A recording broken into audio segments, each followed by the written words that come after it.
জামালপুর শেরপুর সীমান্তের ব্রিজ বাজার সকাল থেকেই জমজমাট বেচাকেনা হয়। এ নিয়ে আরো জানাতে সরাসরি যোগ দিচ্ছেন আনোয়ার হোসেন মিন্টু। কাকুলি, আমি এখন আছি জামালপুর এই ব্রিজপার এলাকার একটি পাইকারি সবজি বাজারে। জামালপুর এবং শেরপুর এই দুই জেলার যে চরাঞ্চলের কৃষকরা প্রতিদিন কিন্তু কাকডাকা ভোর থেকেই এই বাজারে তাদের উৎপাদিত সকল পণ্য এবং সবজি তারা কিন্তু এই বাজারে নিয়ে আসেন। এখান থেকেই খুচরা ব্যবসায়ীরা সবজি নিয়ে বিক্রি করে থাকেন বিভিন্ন হাট বাজার এবং পাড়া মহল্লায়। কাকুলি, আমি সকাল থেকেই বাজার ঘুরে দেখেছি, সবজি ব্যবসায়ীরা যেমনটি জানিয়েছেন যে গত 3 সপ্তাহের ব্যবধানে সকল প্রকার সবজির দাম কিন্তু কমে গেছে এবং কোনো সবজির বাজার কিন্তু অর্ধেকে নেমে এসেছে।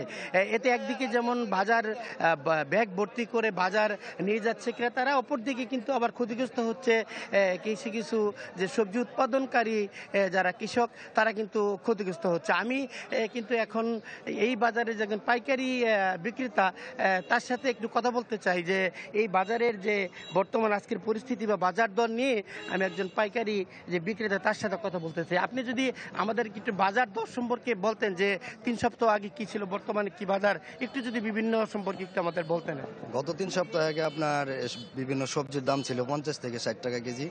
আজকে বর্তমান বাজার আপনার সবগুলো সবজির বাজার আপনার 10 থেকে 15 টাকা কেজি, যেমন সিম, কফি, বেগুন, টমেটো, এগুলো সবকিছুর দাম কমছে। গত 3 থেকে 4 সপ্তাহ আগে বাজার ছিল 40 থেকে 50 টাকা কেজি। আলুর বাজার কমছে, সিমের বাজার কমছে, বেগুনের বাজার কমছে, কফি আপনার বর্তমানে 3-4 টাকা কেজি। সব ধরনের সবজির বাজার অলরেডি অনেকটা কমে গেছে। এতে কি হচ্ছে, আপনার কৃষকেরা যে উৎপাদন করছে, কৃষকের উৎপাদন খরচ বর্তমানে উঠছে না, যার জন্য অনেকে কফি খেতে নষ্ট করে ফেলতেছে।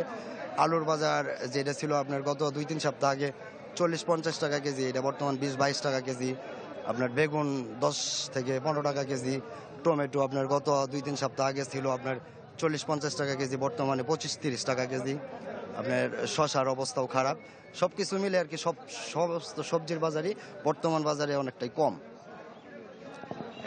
কাকুলি, আমি যে বাজার ঘুরে দেখেছি এবং ব্যবসায়ী যে পাইকারি ব্যবসায়ী যার কাছে আপনি শুনলেন যে প্রতিটি দ্রব্য সবজির বাজার কিন্তু অর্ধেকের চেয়ে নিচে নেমে এসেছে এবং কোনো পণ্য কিন্তু খেতেই নষ্ট হচ্ছে উৎপাদন ব্যয় না ওঠার কারণে এবং শ্রমিক মজুরি না ওঠার কারণে এবং বাজার এই পরিস্থিতি। ধন্যবাদ। দর্শক, জামালপুর শেরপুর সীমান্তের ব্রিজ বাজার এলাকা থেকে আমাদের সাথে সরাসরি যুক্ত হয়েছিলেন আনোয়ার হোসেন মিন্টু। মাঠের অলরাউন্ডার আমি, আর ঘরের allrounder Tylox. Tylox toilet cleaner, clean মানেই টাইলক্স।